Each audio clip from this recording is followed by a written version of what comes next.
Hello. Yes, we're gonna finish up what we started talking about yesterday. Basically, what spirits do. I'm sorry. What spirits do when they come together to talk about you, and they do come together to discuss you. Uh, I'll share with you a couple of things about why spirits talk about you because they're trying to plan their next action against you. These spirits, they're not smarter than you, but they are intelligent. They're not stupid.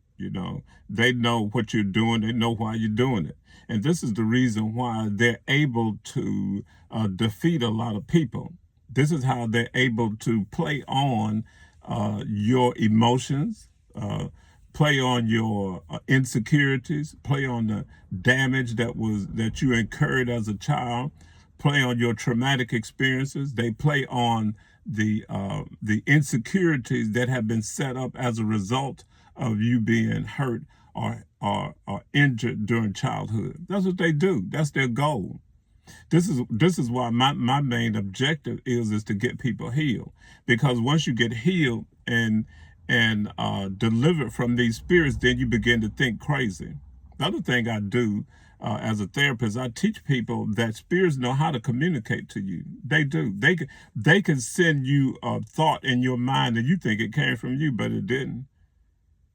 I remember so clearly early one morning, I was meditating and I heard so clearly. It was crystal clear. And I'm not talking about hearing with my ears, but I heard it in my spirit. A spirit said something to me.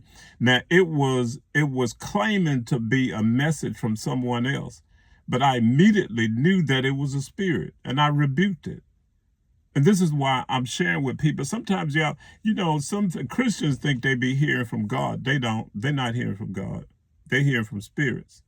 How many people that you married, or how many people that you got with, how many relationships you got in, to how many businesses you started because you thought it was God, and that crap crumbled, relationship crumbled, and y'all walked around blaming the enemy and blaming this and blaming the other person. No, that was a spirit.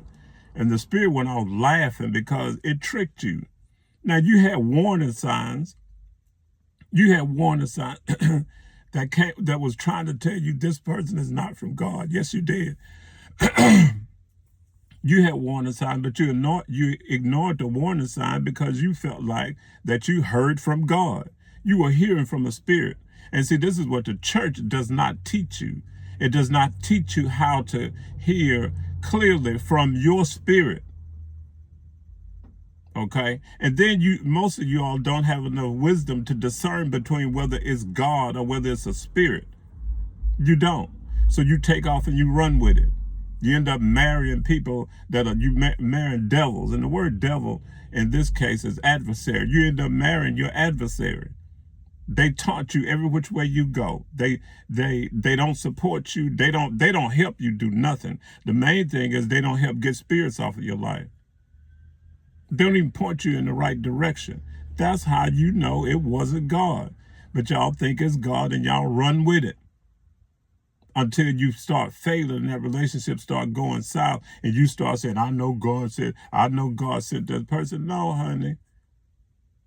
That person was attracted to you because of all that broken shit that's in you. All of those broken memories and that broken stuff that was in you. That's how they became attracted to you. They're attracted to brokenness. But if that person didn't come with the power to heal, to deliver, to strengthen, to encourage, to love, to motivate you, then they probably wasn't from God. See, that's my my next major thing that I'm good at is teaching people in relationships how to recognize foolishness and recognize your damage. You just creating stuff that was already in you. You just attracting stuff that was already in you. And you think it was God. No, it ain't. If you dig a little deeper, you'll see a spirit behind it. Nevertheless, you have to understand who these and what these spirits are. I'm not going to tell you they very, very intelligent, but what I will say is they know how to trick you. They trick you from communicating with people. And one thing I have shared with people so many times, see, that's what the enemy wants you to do. Stop communicating. But your insecurity says, I can't say this. I can't do this. I can't communicate. I'm not going to communicate. I'm not going to do this. I'm not going to say this. I'm going to wait for him. I'm going to wait for her to do and say this. I'm not going to. Those are insecurities. And spirits are behind that. What a spirit don't like is when you are communicating, when you are sharing valuable information, when you are talking about yourself and explaining things about yourself. They don't want that. You all have been tricked to believe that if you say that, you're going to run the person off. Hell, if you run them off, they need to be ran off.